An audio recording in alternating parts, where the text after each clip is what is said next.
Hey there, it's Eileen Guilbeault. Welcome to our January 2022 Las Vegas market update.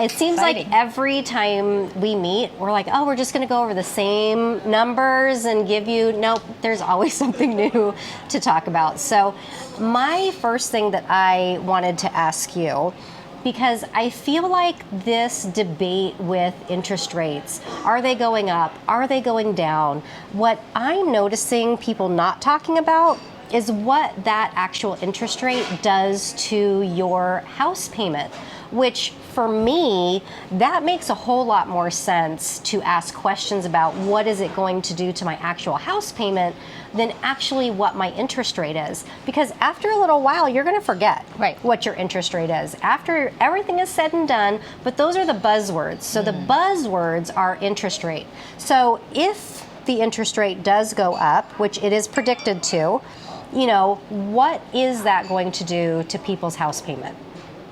That's an awesome question because, again, I agree. I think in the media they're talking about interest rates, but they're forgetting how that translates to you and I and the home buying community. So to give you an example, rates are creeping up, but if we were going to compare a $400,000 home putting 20% down and the shift about 0.25% in interest rate, that's going to change your payment about $45 a month. So that's not dramatic, but you have other things to worry about, such as the increase in your taxes and your homeowner's insurance and HOAs that will compound that raise in payment. Right. I mean, but for most people, I would say $45 a month is not a huge uptick. No. It's not something that should make you shy away from getting into the housing market, because that 0.25% today, with the way that the median home price is increasing, all you're going to do is be gaining equity, even though, yes, you are paying $45 extra a month. So just food for thought if you're thinking about jumping into the real estate market here in Las Vegas if the interest rates do go up. So I hope that helps kind of clarify that a little bit. Yep. And again, maybe to add some other side to that is, what happens, and to be expecting if interest rates continually tick up and rise, if that 0.25% now is 1%, now we're looking at $180 to $200 a month. That then might make someone change their buying decisions or consult with you further about their criteria. Right, yeah, because I've had people ask me, okay, so should I still lease for another year? Or should I buy? Right. Well, knowing and having the information that the interest rates are probably going to go up 2 or 3 times in 2022, and home prices are still going up between 1% and 3% a month, why wait? Why wait for those prices and interest rate to go up? My opinion is I would do something sooner rather than later. Yeah, I agree. Okay. If you are finding this information helpful, please go to thereallasvegas.com/subscribe, and this video will be delivered straight to your inbox every single month, so you will not miss it. So our next kind of subject that we're going to discuss is, how has the actual home buying process changed? So I have older children who have probably been homeowners for maybe 5 or 6 years now. Well, I have an 18-year-old who, I'm sure because her mother is in the real estate industry, kind of pays attention to, oh my gosh, home prices are going up so high. I'm never going to be able to buy a home. So we have had the discussion in our house that I don't think that's true. I think that people are still going to be able to buy property. What that looks like could be different though. So when I was newly married, we bought a single family home. Now, I think I was maybe 23, I think, when we bought our first home. Now, as a 23-year-old, you may end up buying a condo. In a few years, you may end up selling that condo and maybe buying a townhome. A few years after that, you may be able to take that equity and buy a single family home. Right. So the path might be a little bit different for first-time home buyers, but I feel that there is still a path. Yeah, I agree. I think that here in Las Vegas, there's great opportunity still, and I do still feel that with the emergence of COVID, how it's changed the job market, that those buyers in that young category of millennials will have employment opportunities that will help scale with prices so they can still afford something instead of looking at, you know, this pie in the sky, like you said. Now, will I ever buy because I only make X? And I agree that there'll be a change in that path rather than going, oh, there's my dream home, I'm going right from here to there instead of going from here to here to here. Yeah, and I think that's the hard part is we all look, I mean, shoot, I still watch HGTV and I'm in the industry, so I see those dream homes too, you know, but you kind of just have to manage expectations and talk to a professional that can truly guide you on how to get a path going from here to your dream home. It can happen. It just may take a little bit longer than in previous, you know, time periods. Yeah. So tell me something.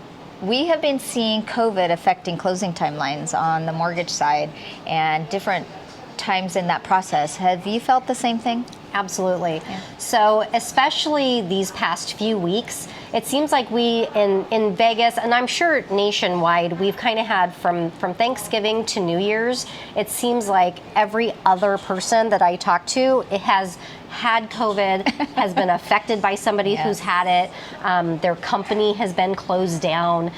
So we are really having issues with sticking to timelines because appraisers are out, and the appraisers that are working are picking up the slack for everybody else. And those appraisals have to be done before we can close. So, and same thing with, we've had, you know, lenders' offices that have been closed, processors aren't, you know, coming in. I mean, people's kids are getting sick. So it is really pushing out those closings. So it's not just you if you are having this type of issue with your property closing. Just be patient and know that it will get done. But that, you know, we kind of all have to be in this together right now because it's not just affecting one sector of industry.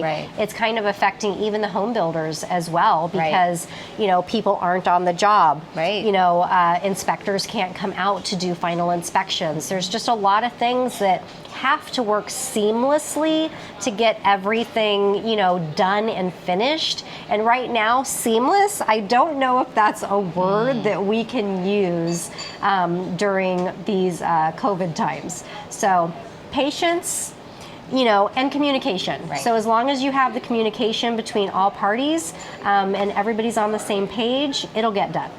So I have a question because honestly, I don't know the answer to it.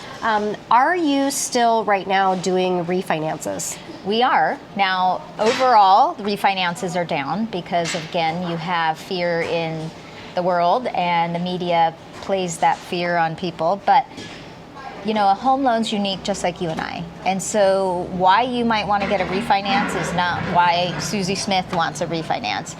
So there is still opportunity. Rates are still, oh my goodness, at 3.5. I mean, we've had this conversation before about rates and being in double digits and when we first bought our homes and now being in the threes, that's amazing. But again, to look at it as an opportunity, someone might have a higher rate and want a lower rate. Someone might need to remove mortgage insurance. They may be needing to pay off all that debt consolidation because of COVID. Maybe they racked it all up and had to live off credit cards, and now we are in a position to redo and restructure. And then the last one has been popular is renovating. Everyone wants that HGTV kitchen.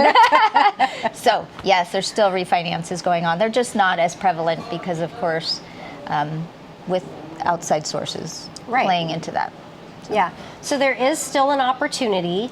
And again, who you partner with really does matter, because you may not have a clear picture of exactly how you want to get, let's just say for paying off debt. You may not have a clear picture of what that looks like for you to be able to do it. But if you sat down with Aundre and said, this is my goal, how can I achieve it? Or can I achieve it? Am I gonna have to wait? Do I need, what do I need to do to be able to make this a reality? Does it make sense? And then she can run the numbers, she can sit with you and guide you through the whole process so that you come out of it feeling really good about the decision that you made. Right.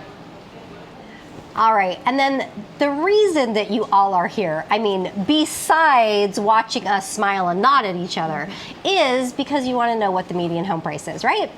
So it is $425,000, and that is for single family homes. So that does not include condos, it doesn't include townhomes, it is only single family homes. It is $425,000. All-time high. But with that all-time high is all-time low inventory. I mean, we have like 2,500 and something homes on the market, which is, I mean, it's not just Las Vegas. It's North Las Vegas, it's Henderson, it's Pahrump, it's Moapa. I mean, this is county-wide, 2,500 and something homes, which is probably, I don't even know, I didn't 10 look. days-ish, maybe 10, maybe 15 days of inventory. So that means in 15 days, if no other homes came on the market, there would not be one home for sale in this marketplace, which makes it a great opportunity for sellers. If you have been on the fence and you're like, you know what? I'm waiting until March. I'm waiting until summer. Don't wait. No. By the time summer gets here, there are going to be more homes on the market, which equal more competition for people purchasing your home. So you don't want to wait to get your home on the market if you've been thinking of selling, because we are still getting record high prices. And part of it is because there just isn't any inventory. So if your home is priced right, even a little bit high, I mean, they're still selling, even if they're priced a little bit high, not a lot high, a little bit high. They are still selling so fast. Yeah. So, I mean, my suggestion as for sellers is just don't wait. And for buyers, you have to come in with your best offer first. We're not seeing 20, 30 offers like we were, but especially under 500,000, we're still seeing multiple offers. Yeah, we are. Yeah, so I mean, there is no time like the present, and like we've been talking about interest rate and what that means for payment. If you're a buyer, even though yes, prices are high, interest rates have never been this low. I mean, historically, we may never see these interest rates again. And, you know, when you're a grandparent talking to your grandkids, you know, 50 years from now, telling them, we got interest rates at 3.5%, your grandkids are gonna be like, what is that? How did that happen? You know, I mean, it's just not typical. So yes, they're a little higher, but historically, this is still such a great market for buyers or sellers. Yeah. So some things that we've been seeing, and we talked about last time briefly about the Fed and how that's going to affect 2022 and coming up. You know, just last week the Fed met, discussed their tapering plans, and they have bumped that up, unfortunately. So for the market, what that looks like and how that translates to consumers, we've seen a 0.25% interest rate hike since last week. And although you might think, oh my gosh, that's scary, you know, we talked about just earlier, that was about a $45 increase.